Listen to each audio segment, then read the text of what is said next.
26, 36.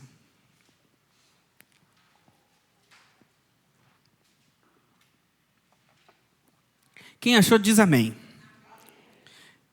Quem não achou, fala, espera um pouco, pastor.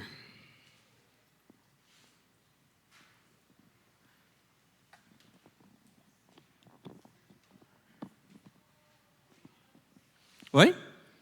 É a atualizada. Amém? Pode deixar aberto. Vou dar uma introdução primeiro e depois eu vou ler o texto com vocês. Essa introdução, irmão, sempre eu dou, porque na terça-feira os irmãos vão conduzir o grupo pequeno, a célula na casa, e eles conduzem no mesmo tema da ministração. E normalmente quando eu saio do texto que está na agenda, eu dou uma explicação melhor, e é o que eu vou fazer hoje. Os irmãos que têm agenda e vão participar do grupo pequeno na terça-feira, essa semana o tema vai dizer que Satanás não tira dia de folga, mais ou menos nesse contexto. Que não tem trégua, Satanás não dá trégua. E está no mesmo contexto das ministrações que eu venho trazendo para vocês, daquela batalha que Josué teve no capítulo 10. Que ele pede para que o sol parasse, a lua parasse, para que ele perseguisse os inimigos dele, porque se o sol parasse, se o sol não parasse e escurecesse, os inimigos iriam fugir. Então o contexto dessa semana é que existem batalhas que a gente tem que ir até o fim. A gente começa, se a gente para no meio do caminho, vamos dizer assim, a gente dá um suspiro para o inimigo, dá trégua para o inimigo, ele vai se aproveitar da trégua que a gente deu, vai se reagrupar e voltará mais forte. Então o contexto dessa semana é que nós não podemos dar trégua para o nosso inimigo. Não podemos, vamos dizer assim, diminuir a intensidade, não podemos tirar o pé do acelerador, como a gente diz por aí. Então esse é o contexto dessa semana. E eu vou falar para vocês nesse contexto, no texto quando Jesus diz para os discípulos, vigiai e orai, para que vocês não caiam em tentação. O espírito está pronto, mas a carne é fraca.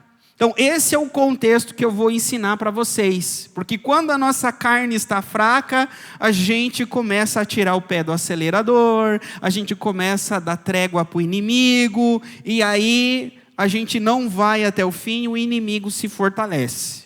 Perfeito? Deu para entender o contexto?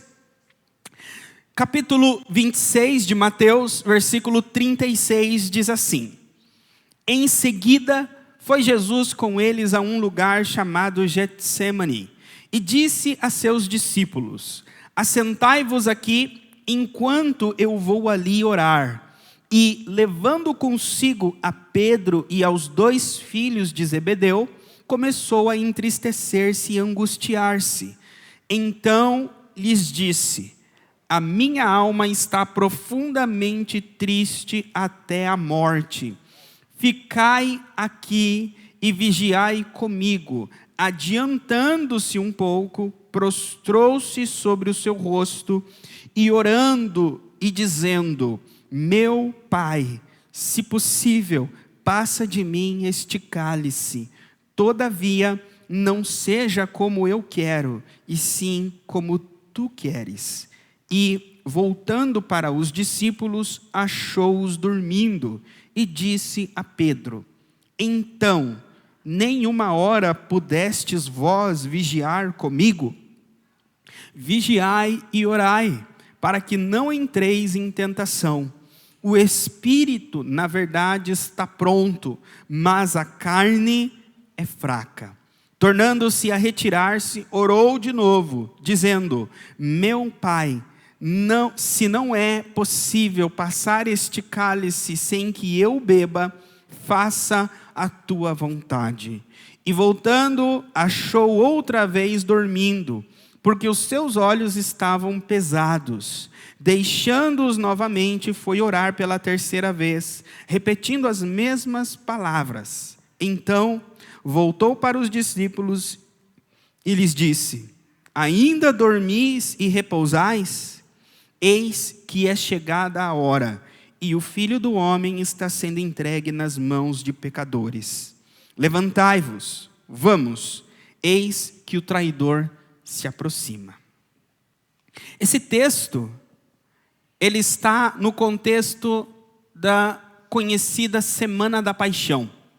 A Semana da Paixão é a última semana da vida de Jesus. Jesus, ele começa o ministério dele na região norte da Galileia. A Bíblia diz que são cerca de 3 anos o ministério dele, curando enfermos, pregando o evangelho. E no capítulo 21 de Mateus, Jesus chega em Jerusalém, no domingo de manhã. É muito conhecido dentro da nossa tradição e cultura cristã, da Igreja Católica, o domingo de Ramos, que eles vão com ramos para a rua. É uma alusão ao domingo que Jesus chega em Jerusalém, e ele é recebido em Jerusalém, montado em um jumentinho com ramos. E eles diziam, Hosana nas alturas.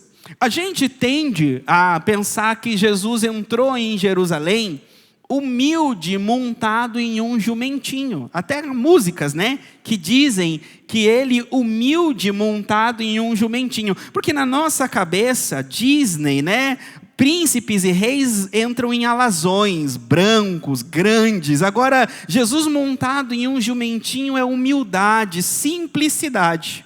Mas quando nós vamos para a Bíblia, vocês veem que jumentos, eles eram montados por reis. Haviam jumentos que eram específicos do rei.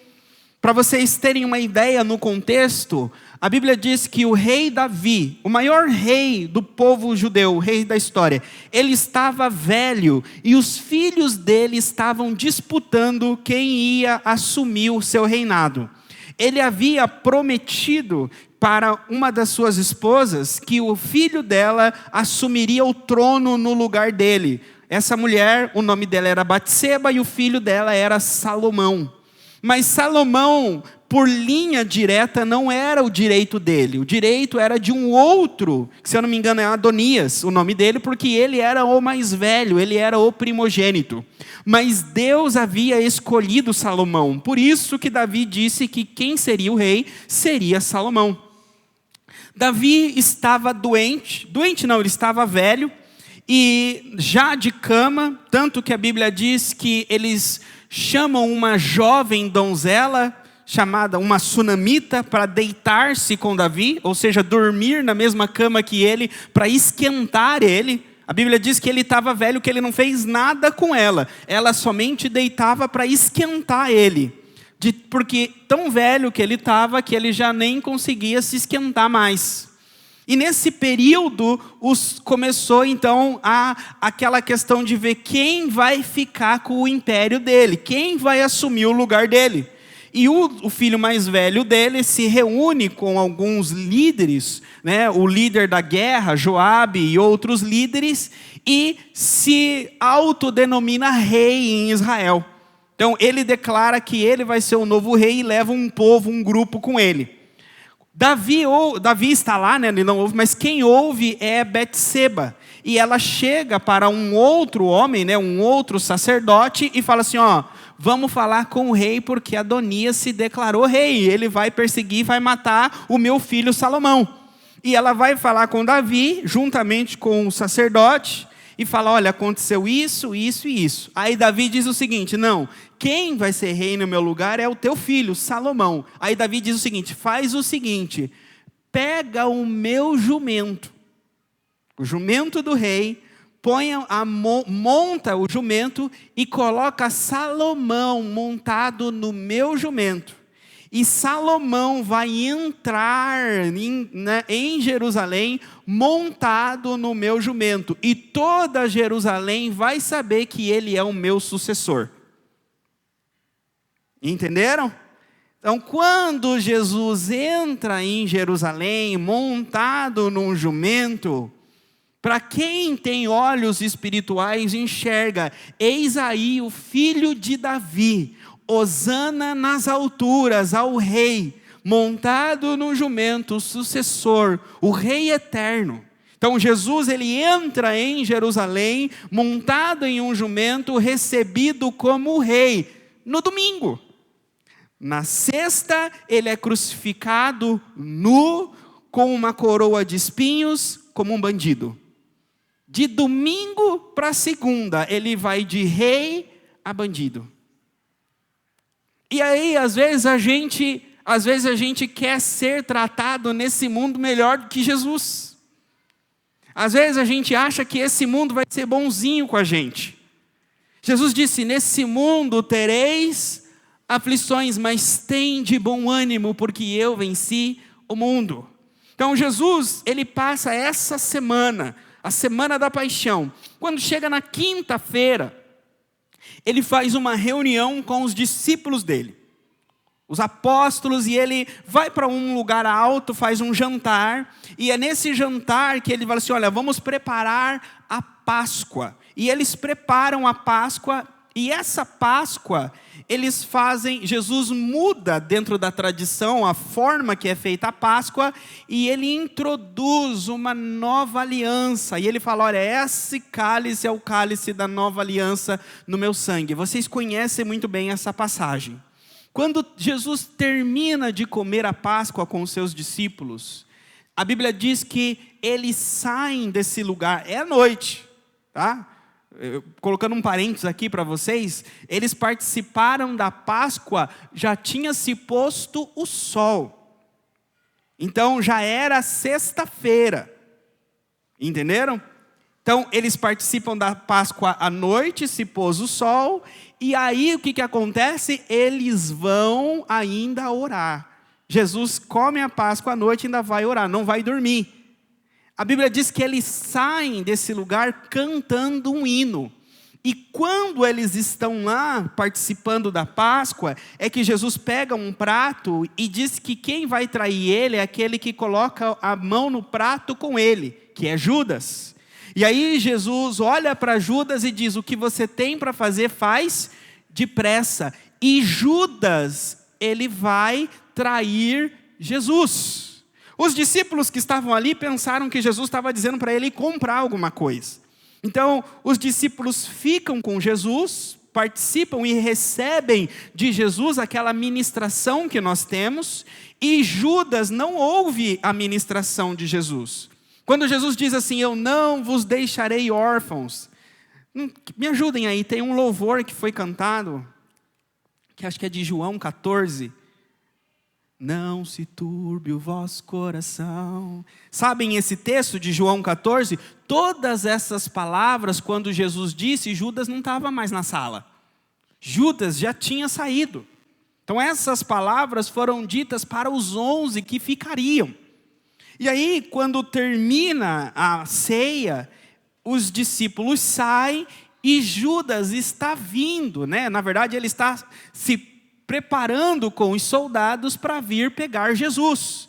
Então, enquanto Judas está conspirando com os fariseus, com os saduceus para trair Jesus, dizendo: olha, aquele em quem eu beijar no rosto, ele que é, Jesus está orando com os discípulos, lá no Monte das Oliveiras. E Jesus, a Bíblia diz que Jesus leva os discípulos para esse Monte das Oliveiras, e diz que o nome do lugar é Getsemane. Getsemane significa prensa, prensa da oliveira, prensa das azeitonas. Era um local onde tinha oliveiras e eram colhidas as azeitonas e prensado as azeitonas. Jesus leva os discípulos para o jardim da prensa, para o jardim da agonia, para o jardim da traição. Eu só não consigo achar uma palavra bonita nesse jardim. Tudo isso que eu falei é o que eu vejo ali. E é interessante que quando nós vamos para a Bíblia, os jardins se tornam lugares ruins, não é? O jardim do Éden que Deus plantou, o mal entrou e foi ali que o mal entrou no mundo. O jardim das oliveiras é onde o nosso Jesus é prensado. Então, irmãos, o que a Bíblia ensina? a nossa vida não tem jardim, irmãos. Nós temos momentos de jardins na nossa vida, mas não existe jardim nessa vida. Não existe um mundo perfeito na nossa vida, onde não haverá preocupação, onde não haverá ansiedade, onde não haverá angústia. Só existe a morte. A morte é a única resposta para a paz que a gente busca. Mas nenhum de nós quer a morte, não é?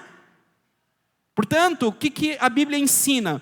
Que devido ao pecado neste mundo, os jardins deste mundo têm dificuldades, têm lutas e têm provações. Então, você pode ter a porta aberta de emprego que você está esperando. Você pode casar com esse príncipe dos sonhos que você vê ele pela internet e conversa com ele. Ele é todo doce, ela é toda linda, toda perfeita. Mas depois que casa, depois que começa no emprego, depois que o filho entra na escola, tudo aquilo que a gente acha que vai ser perfeito, quando chega a gente vê que não era tão perfeito. A perfeição é um estado de espírito e um segredo. O apóstolo Paulo disse assim: eu aprendi o segredo de viver contente. O contentamento é um segredo. Não é as situações que trazem contentamento. Quando a gente diz assim, essa situação me prejudica, a situação te prejudica ou você se prejudica naquela situação? Então existe, o que eu quero dizer? Ah, pastor, então situações não prejudicam? Sim, situações prejudicam. Mas nós aprendemos a ter capacidade de vencer situações. Quando nós conseguimos, não sei por que eu estou falando isso, mas eu vou dar essa introdução para vocês. Quando a gente consegue passar o limite das situações que a gente está, elas não nos afetam. Se vocês lerem livros que falam sobre a liberdade e a alegria que crianças judias tinham dentro de campos de concentração, que crianças alemãs fora não tinham, mostra isso. Eles estavam dentro de um campo de concentração e sendo tratados como gado, para ser mortos. E as crianças brincavam, sorriam, corriam. E muitos estavam ali, homens, mulheres, que também estavam felizes, não com a situação.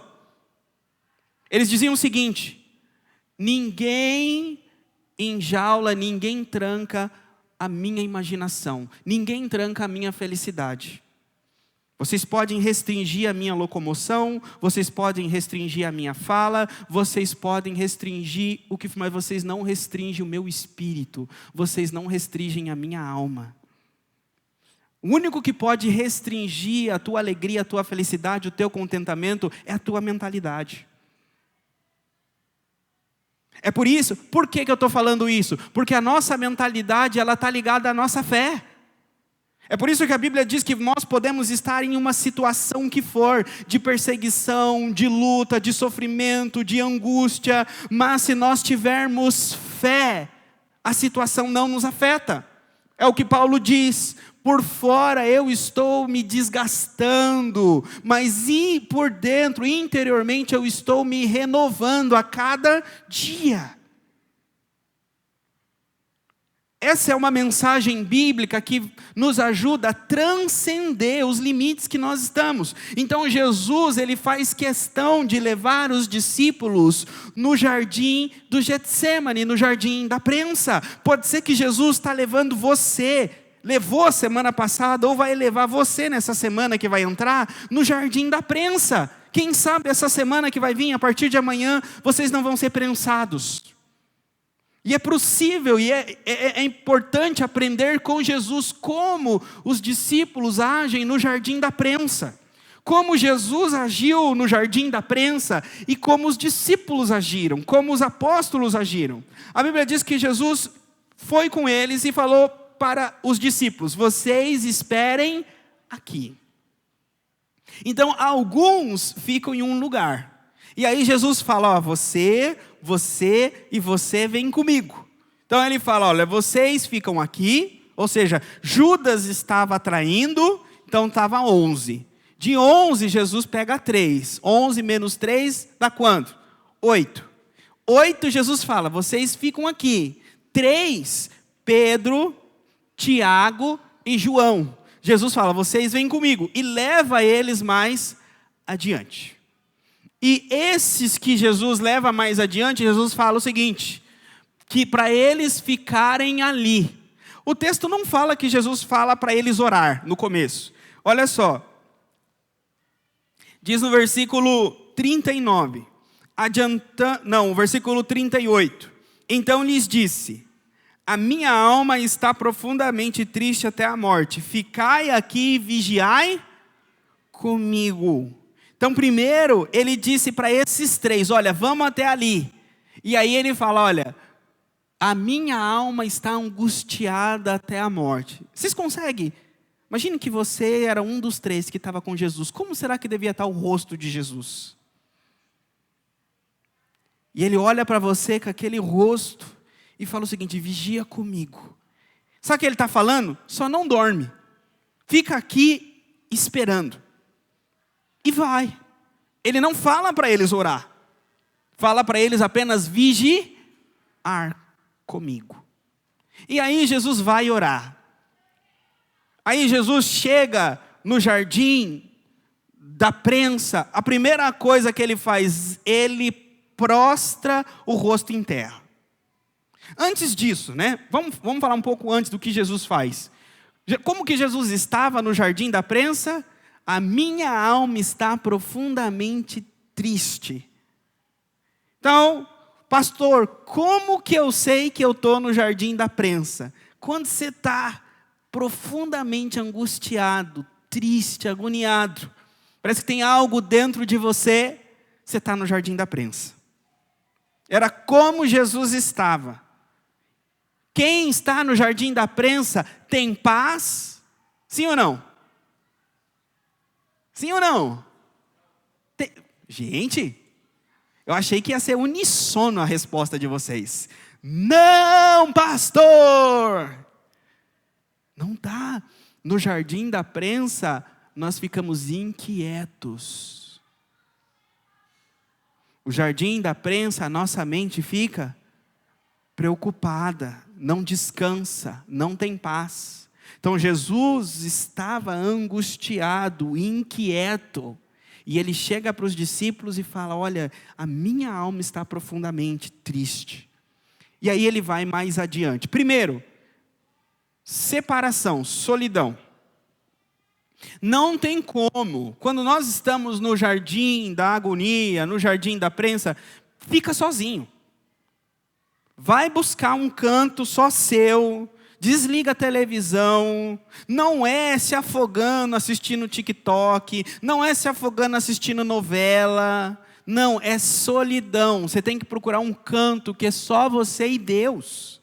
Foi o que Jesus fez. Jesus não ficou nem com os discípulos. Jesus falou assim, vocês ficam aqui. Jesus sabia, disse para eles o seguinte, fiquem aqui. Significa o quê? Que os 3 sabiam onde Jesus estava, sim ou não? Os 3 sabiam como Jesus estava, sim ou não? Então, aqui Jesus está ensinando, não se isola muito. Tem gente que fala, pastor, eu faço isso, eu me isolo. Ninguém sabe o que eu estou passando, ninguém sabe o que eu estou vivendo, e ninguém sabe para onde eu vou quando eu estou assim. Está errado. Jesus se isolou, mas ele levou gente com ele, até certo ponto. E falou, daqui para lá eu vou sozinho, mas saibam onde eu estou. E saibam o que está acontecendo comigo. Não é? Então, Jesus mostra que no jardim da aflição a gente se isola, mas não se isola muito. A gente se isola, mas leva a gente junto. Precisamos de supervisores. Aí você vai falar assim, pastor, vou levar gente para dormir? Jesus levou gente para dormir. A gente fala assim, não, pastor, eu falo com o irmão, mas eu duvido muito que ele ora. Falo para o irmão, mas pastor, eu acho que 3 da manhã ele está dormindo, não está orando comigo não. Mas você fez o que Jesus fez. Você falou para uma pessoa, 2 pessoas, 3 pessoas, olha, eu estou passando mal nessa situação, está muito angustiante, está muito pesado. Você vigia comigo? Você fica comigo nessa situação? E aí você vai sozinho. Jesus não ficou orando para eles, dizendo, olha, é isso. Não, Jesus foi falar para o Pai. Os detalhes, quem tem que saber é lá em cima. Tá? E aqui eu falo para algumas pessoas, talvez você, o irmão essa semana vai te chamar e vai falar o seguinte, olha, você ora comigo, estou com essa situação que o pastor falou. Aí sabe o que eu vou falar para você? Não fique interrogando o irmão. Mas o que você está passando? O que aconteceu? Por quê? Por quê? Por quê? Às vezes as pessoas não compartilham com a gente porque elas temem que a gente quer saber demais da vida delas. Então, nós não devemos investigar e querer saber. Não, pastor, mas eu preciso saber para orar. Não, você não precisa saber para orar. Você precisa saber para aconselhar. E a gente aconselha quem quer aconselhamento. E a gente fala com quem no momento quer ouvir. Se a pessoa não quer ouvir, só quer a sua oração, então você não precisa saber. O que você precisa saber é que aquela pessoa está precisando de oração. Aquela pessoa está angustiada. Aquela pessoa está precisando do meu suporte. Amém? E aí Jesus faz isso. Leva os 3, chega no local e vai sozinho. Quando Jesus chega sozinho, a primeira coisa que ele faz, ele põe o rosto em terra.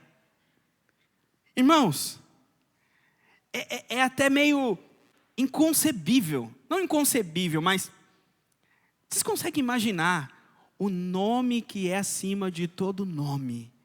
O Cordeiro de Deus. Aquele que toda a criação se prostra, colocando o rosto em terra, chorando. Ele diz que ele colocou o rosto em terra. Humilhação, dependência. Às vezes a gente, se está passando mal numa situação, a gente se isola, né? Fala para alguém, se isola. Aí a gente senta, cruza a perna e fala, ó, tô aqui, senhor, e tô, ó, com o beiço desse tamanho, tô bravo com você.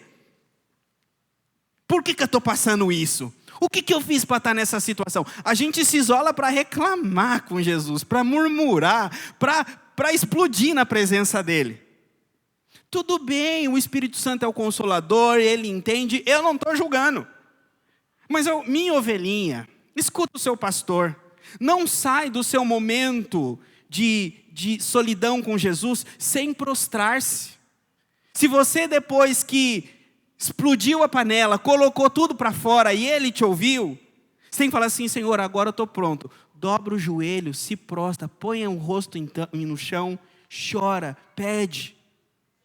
O que a gente não pode é sentar no divã de Jesus, falar tudo e depois levantar e terminou minha sessão.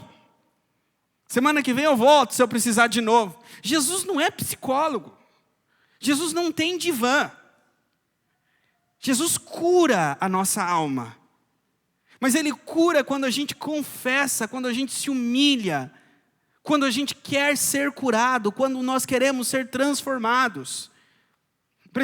A questão é a seguinte, que quando nós saímos do consultório de Jesus, Ele fala o seguinte, olha, aqui está a sua medicação. A sua medicação é obediência, é humildade, é pedir perdão, é perdoar. É falar menos, é se calar mais, é ter paciência, é ter os frutos do Espírito. Aí você fala assim, Senhor, que remédio duro de tomar esse. Mas é Ele que vai te curar. É Ele que vai te transformar. Então Jesus se prostrou. Deus ouviu a oração de Jesus, sim ou não? Sim. Ele não respondeu aquilo que Jesus queria, mas Ele ouviu. Jesus, Ele ora dizendo o seguinte, meu Pai. A mesma oração que Jesus fez, qualquer um de nós podemos fazer também. Então, quando você estiver no jardim das aflições, pode falar, meu Pai, tem misericórdia de mim. Meu Pai, olha o que eu estou passando, olha o que eu estou vivendo. E aí, Jesus fala o seguinte, se possível, passa de mim este cálice. Eu não tinha combinado, mas acho que foi quem estava aqui? Quarta-feira eu falei disso, não falei? Se possível, passa de mim esse cálice. Significa o quê? Nós podemos pedir para Deus o que a gente quer. O que Jesus está pedindo é: Pai, se possível, faz a minha vontade. Pai, se possível, faz isso. Apresenta a tua causa. Fala assim: Senhor, eu estou passando isso, isso, isso. Se possível, faz isso para mim. Muda isso, abre essa porta, fecha essa porta, coloca isso, muda isso, tira isso, coloca isso. Pede. Mas também, faça a oração de Jesus. Por quê? Eu disse na quarta-feira e eu faço o recorte da quarta e falo aqui. A Bíblia diz que todas as coisas cooperam para o bem daqueles que amam a todas as coisas. Então, Jesus, se ele fala o seguinte: se o que você está pedindo para mim não for bom para você, eu devo fazer mesmo assim? Se o que eu vou fazer na sua vida é melhor para você do que aquilo que você está pedindo para mim, eu faço o que você está pedindo ou não faço o que você está pedindo? É por isso que nós temos que ter a humildade de reconhecer que nem tudo que a gente pede é o melhor para nós. Então a gente tem que pedir, sim, o que a gente quer, mas dizer: Senhor, se o melhor para mim for a tua vontade, faça a tua vontade. Senão não vale a oração do Pai Nosso. Pai nosso que estás no céu, santificado seja feita a tua vontade, assim na terra como no céus. Então, a gente ora dizendo que seja feita a vontade dele na terra e no céu, mas quando a gente vai orar, fala: Senhor, faz a minha vontade. O Senhor não fez o que eu pedi, o Senhor não fez quando eu pedi, o Senhor não fez do jeito que eu pedi. Aí só falta você falar: mas que está conflitando, né? Quando você ora o Pai Nosso, você pede para mim fazer a minha vontade, mas quando você não ora o Pai Nosso, você pede para fazer do seu jeito. E aí? A oração é: seja feita a tua vontade. Significa que a vontade de Deus, ela é o remédio. A vontade de Deus é a certeza que nós temos no jardim da aflição. Sabe o que a Bíblia está ensinando? Eu não sei o que Deus tem para mim. Eu não sei o que Deus quer para mim. Mas o que Ele tem, o que Ele quer é melhor para mim. Então, eu oro pedindo para que Ele mude, me tire desse jardim da aflição. Mas seja feita a tua vontade. E aí Jesus volta. E aí Ele encontra os discípulos dormindo. E aí Ele fala assim: aí, ô cambada, acorda. Vocês não puderam vigiar comigo nem por uma hora? Irmãos, hoje em dia a gente não consegue orar 10 minutos. Eu falo por mim. Falo a irmã Joana está aqui de prova, às vezes na intercessão. Tem dias que aqui vai 1 hora rápido. Agora tem dias que até na intercessão a gente começa orando. Passa 10 minutos, amém, Senhor, amém. Diminui. E Jesus está dizendo: vocês não vigiaram nem por 1 hora. E aí Jesus acorda eles. E Jesus fala para eles uma palavra que todos nós temos que guardar. Jesus diz o seguinte: orai e vigiai, para que vocês não entreis em tentação. Irmãos, o que Jesus está dizendo é o seguinte: existe um momento em que nós não estamos na tentação, e existe um outro momento que nós entramos na tentação. Então, você tem que evitar entrar na tentação. O que Jesus está dizendo é: ore e vigie para que você não entre em tentação. É o que a Bíblia vai chamar do dia mau, entrar na tentação. O que a Bíblia ensina em Tiago, é que eu vou abrir um parênteses para ensinar para vocês, é que o pecado, ele é visto em Tiago como uma concepção humana. Ninguém peca da noite para o dia. Todo pecado ele é criado, formado dentro de nós, nutrido dentro de nós, até que ele se manifesta. É como um bebê. Um bebê não existe da noite para o dia. O bebê, ele foi fecundado, e 9 meses ele é nutrido, e aí até que chega o dia do nascimento, da concepção. E a mesma coisa a Bíblia está dizendo, o pecado é igual, a traição é igual, a queda é igual, a inveja é igual. Ela começa sendo nutrida dentro de nós, em pensamentos, em fantasias, em portas que nós abrimos, as maquinações, a gente vai alimentando esse bebê chamado pecado dentro do ventre do nosso entendimento. Vocês estão entendendo? E ele vai crescendo, crescendo, crescendo, crescendo, até que chega um dia, chega uma hora que a gente coloca ele para fora. Agora, existem bebês de pecado que eles têm tempos diferentes de maturação. Tem uns que nascem em dias, em horas. Tem outros que nascem em meses. Tem outros que nascem em anos. Então, cada pecado tem um tempo de gestação. Dá para entender? Então, o que a Bíblia está dizendo é o seguinte: se você não vigiar, você vai nutrir um pecado dentro de você. Agora, a questão é, quando o bebê já se formou e encaixou para nascer, tem como ele não nascer mais? Não. Quando entra em trabalho de parto, tem como não nascer? O que a Bíblia está dizendo é a mesma coisa. Quando nós começamos a nutrir ideias, pensamentos, mundos, imaginações pecaminosas, e chega o dia da tentação, esse dia você vai pôr esse pecado que você nutriu dentro de você, e ele vai fazer, não vai ter como.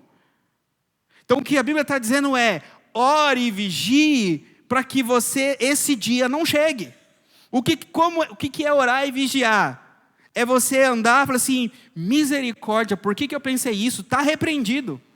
É você olhou, desvia o olho, ou seja, é você estar atento em todas as áreas da tua vida, que você está olhando e é pecado, que você está falando e é pecado, que você está pensando e é pecado, que você está agindo e é pecado. É você entender e você se auto-sabotar. Para isso, quando você faz, você está vigiando. Então você não está dando corda, você não está nutrindo, então não vai nascer. Agora, se você nutre, você possivelmente vai cometer um escândalo. Possivelmente vai fazer algo grande. Às vezes a gente vê ministérios, famílias sendo destruídas por escândalos. A gente acha que foi da noite para o dia. Não foi. Se você cavocar ali, tem história por trás. Tem história por trás. Então, é isso que Jesus está dizendo. Ore e vigie, para que você não entre em tentação. Porque se você entrar em tentação, você vai pecar. Não tem volta. Ore e vigie para que não entre em tentação. E aí Jesus diz, o espírito está pronto, mas a carne é fraca. O espírito nosso está pronto, o nosso espírito quer. Paulo vai dizer em Romanos capítulo 7, o bem que eu quero fazer, eu não faço, mas o mal que eu não quero, esse sim, eu faço. O que Paulo está dizendo é real para todos nós. A partir do momento que nós estamos em Cristo Jesus, nós temos dupla personalidade. Nós somos filhos de Deus, nascidos do Espírito, e temos a nossa carne que nasceu do homem. Então, quem é uma nova criatura, nasceu do Espírito e nasceu da carne. Da carne nós nascemos do relacionamento dos nossos pais, e do Espírito nós nascemos quando o Espírito Santo habita em nós. Então o que o Paulo está dizendo é o seguinte, o meu homem espiritual, aquele que nasceu do Espírito, ele quer fazer as coisas certas, ele quer obedecer à lei de Deus. Mas o meu homem carnal, ele não quer, ele quer as coisas do mundo. E aí ele vai ensinar que um precisa mortificar o outro. Billy Graham, ele costumava usar uma ilustração, que ele dizia que um homem na montanha tinha 2 cachorros, um branco e um preto. E ele descia a montanha para fazer as suas compras semanalmente, e ele levava os 2 cachorros com ele. e sempre ele colocava os 2 cachorros para brigar. E aí os vizinhos, né, quem morava naquela região, vinha ver a briga dos cachorros e fazia apostas. E o dono dos cachorros sempre ganhava as apostas. Se apostavam no branco, o dono do cachorro apostava no preto e o preto ganhava.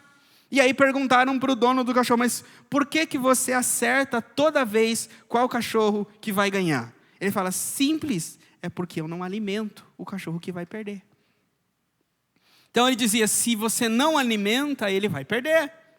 E assim é a carne e o espírito. Se nós alimentarmos o espírito, quem vai ganhar é o espírito. Agora, se nós alimentarmos a carne, quem vai ganhar é a carne.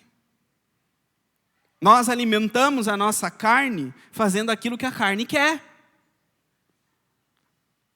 A carne é preguiçosa, a carne é gulosa, a carne é invejosa, a carne tem luxúria. Então, todas as vezes que vem isso em você, é a sua carne dizendo, compra um pouco mais, dorme um pouco mais, assista um pouco mais, rola um pouco mais. Não leva desaforo para casa, você tem que falar mesmo. Se você não falar, ninguém vai falar. É tudo a carne que está falando. Tudo ela fala contra a palavra de Deus. Agora, o Espírito é o que fala que a gente não gosta de ouvir. Vocês sabiam disso? Quem aqui já ouviu do Espírito Santo aquilo que não queria ouvir? Levanta a mão. É duro, não é, irmãos? Mas sabe, vocês podem dizer igual eu. Como ele é gentil para falar com a gente, não é? Vem dentro de nós uma convicção. Pisei na bola. Não devia ter feito. Aí vem, volta e fala. Volta e conserta. Fala, Senhor, é o Espírito Santo que está nos conduzindo a não obedecer à carne. E a Bíblia diz, se nós vivermos pelo Espírito, nós vamos viver. Agora, se nós andarmos na carne, nós vamos morrer. Então, no jardim da aflição, é aonde nós somos lapidados. E é aonde nós somos colocados para viver no Espírito. Eu usei essa palavra aqui, colocados, mas sabe que imagem que veio na minha cabeça, irmãos? Sabe quando o gado está fora, reunido, e está solto? Aí ele é recolhido numa cocheira e ele é colocado em um espaço que só passa um. É feito como um funil e é colocado ali. E um vai empurrando o outro. E aí, ali ele é vacinado. Ali ele é aplicado a injeção. Ali é naquele lugar onde ele não tem para ir para a direita e nem para a esquerda. Só tem aquela direção, é que ele é cuidado. Por quê? Porque se deixar o gado solto, livre, ele não vai tomar injeção, ele não vai ser tratado. E, irmãos, é assim que funciona na nossa vida. O jardim da aflição é quando Jesus nos coloca no estreito. Que aí você não consegue ir aonde você quer. Você não consegue comer o que você quer. Você não tem tempo para fazer o que você quer fazer. Aí você fica se descabelando, doido. Olha a minha vida, olha o que eu estou passando. Aí Jesus está olhando no céu. Você está na fila da vacina, fica tranquilo. Você está na fila do remédio, já vai passar. E é ali no jardim da aflição que Ele está nos conduzindo. E aí, quando nós passarmos, a gente passa de novo, vai de novo para o pasto, irmãos, todos nós. A gente vai ter a liberdade. Eu já vou encerrar aqui. A última parte que eu gostaria de trazer para vocês, Jesus levou os discípulos no jardim da aflição, e esse jardim da aflição, a Bíblia dizia que era o jardim das oliveiras. Tudo é pensado, irmãos. Tudo é pensado. As oliveiras eram colhidas azeitonas, e era prensadas azeitonas, e tirado das azeitonas o azeite. E Jesus, ele vai no Monte das Oliveiras e ele é prensado até soar sangue. As oliveiras, elas eram, as azeitonas, elas eram colocadas numa prensa e passava-se uma roda nessa prensa. E conforme a roda ia passando, ia esmagando elas e tirando o azeite. Só que existe o azeite puro que eles diziam. Esse azeite puro não era tirado pela prensa, era o azeite tirado pelo peso das azeitonas. Então ia colocando a azeitona e o peso das de cima já apertava as de baixo, que já iam soltando o seu azeite. Esse era visto como o azeite puro, era o azeite do peso. A ideia que Jesus está trazendo para nós na palavra é que lá no Jardim das Oliveiras ele foi prensado como azeitona. E da mesma forma que o azeite era importante para os judeus, Jesus, ele foi prensado e deu o sangue dele por nós. O sangue de Jesus é o sangue que ele é o que limpa os nossos pecados, que compra uma nova vida para nós. E as oliveiras, irmãos, a oliveira, ela é conhecida como uma árvore que ela dura milhares de anos. Dizem que existe oliveiras no Jardim das Oliveiras até hoje, mais de milhares de anos, daquelas da época de Jesus. Então elas são conhecidas pela perseverança delas. Outra característica das oliveiras é que elas não precisam de muita água para produzir. E elas produzem milhares de anos. A ideia é que as oliveiras, elas vigiam e oram. A oliveira pode ser a tempestade que está, ela continua produzindo azeitona. A oliveira, ela não é passageira. Sabe qual é a nossa maior dificuldade? A nossa maior dificuldade é que nós somos inconstantes. A gente começa as coisas e para. É por isso que às vezes nós passamos tantas lutas e tantas dificuldades.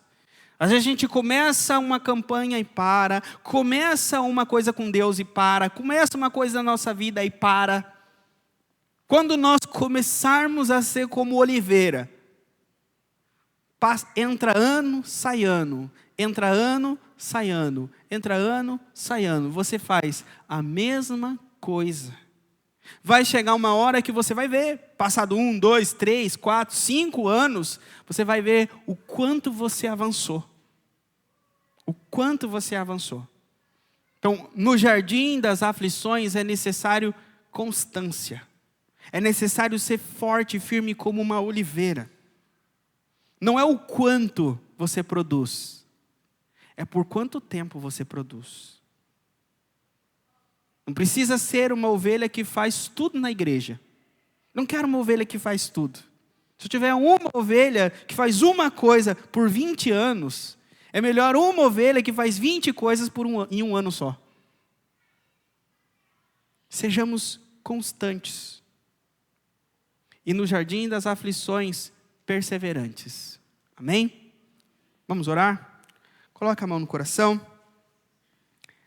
Senhor, eu quero colocar o teu povo diante de ti.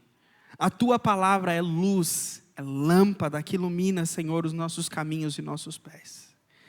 Ah, Senhor, só o Senhor sabe o jardim das aflições que o teu povo passa. Só o Senhor sabe o jardim das aflições que eles vivem. Eu oro, Senhor, que a tua palavra os ajude, os conduza. Dá a eles discernimento e sabedoria, Senhor, para não cair, não tropeçar, não se prostrar nesses momentos difíceis. Mas que eles continuem firmes e perseverantes até verem as nuvens negras se abrirem e o sol raiar, até eles verem um momento de angústia e tristeza passar e um novo dia nascer. Sê com eles, os abençoa, em nome de Jesus. Amém.